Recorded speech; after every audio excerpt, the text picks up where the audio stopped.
Despite his critics, Thomas was widely believed to be the greatest American patriot of all time. Oh my God, this is it! This is what I've been looking for!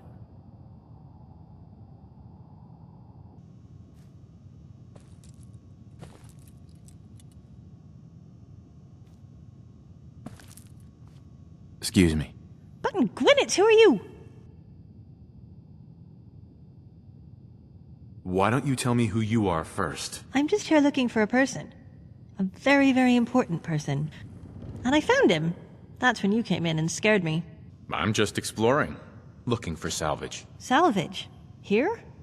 Oh, not that I'm calling you a liar or anything. I mean, you have the gun, so you're in charge of what's real.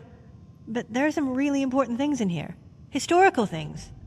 Those are the best kind, right? This is a holdup. Are you gonna hand over the money and chems, or do I have to kill you? But I don't have any money. Or chems. I have this hat, though. It was worn by a drummer boy at the Battle of Bunker Hill, and... You don't care, do you? Please don't kill me. I found something really important. Sorry. Didn't mean to interrupt. Oh, but you didn't. Well, you did, but not in a bad way. I just discovered something really important, and now I have someone to share it with. Huzzah! Anything I can do to help out? Holy tricorn hats, do you mean it? Even after you threatened to rob me? I've changed my mind. I'd be glad to help. Great. What's so important? I'm glad you asked. I was hoping you'd ask, and you did. Hooray you. But yeah, I'm researching the greatest American patriot who ever lived. Forget your Washingtons, your Jeffersons, your Franklins, and your Hamiltons. Well, don't forget them. They're important too. But this guy, Thomas, was even better. What's so special about this person? Well, I don't know exactly. But his name is mentioned everywhere. On statues, on holotapes, even greeting cards. The only thing I can tell you is that every Sunday, people would gather around the living room and talk about him. That's what got me thinking he was a priest or some powerful religious figure. Maybe somebody with his own TV show. You out here all by yourself? Oh, dingleberries, that's exactly what a raider would say. Or worse yet, a salesman. Are you all right? You seem a little jumpy. Only because I'm scared. I mean, you could have been a ghoul. Or even worse, a radroach. But Abigail Adams said the great necessities call out great virtues, and there's no greater necessity than teaching people history, let me tell you. That's why I'm out here, braving the Commonwealth. Still, it's not easy. I'm more Hamilton than Burr. I don't have any more questions. I'm busy. Let's talk later. Hey there. Have you thought about maybe helping me?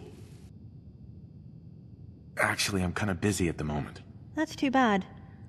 As Franklin Roosevelt once said, there are many ways of going forward, but only one way of standing still, so I guess I'll just find another way forward. I don't know.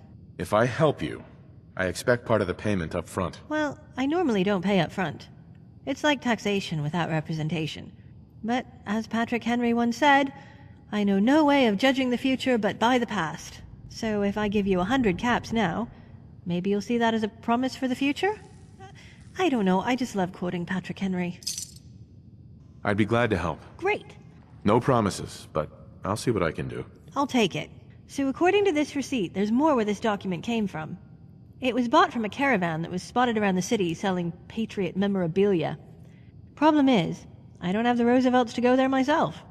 But you look like a regular Minuteman. I'm sure you'll do fine.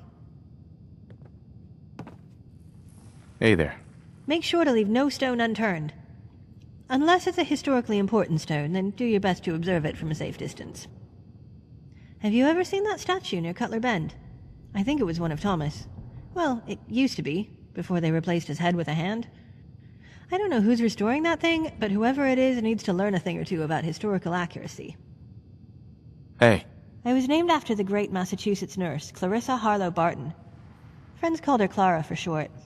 Hey. From the Buffalo Soldiers in the Civil War to the Navajo Code Talkers in World War II, there are lots of instances throughout history of minority and oppressed groups fighting for America.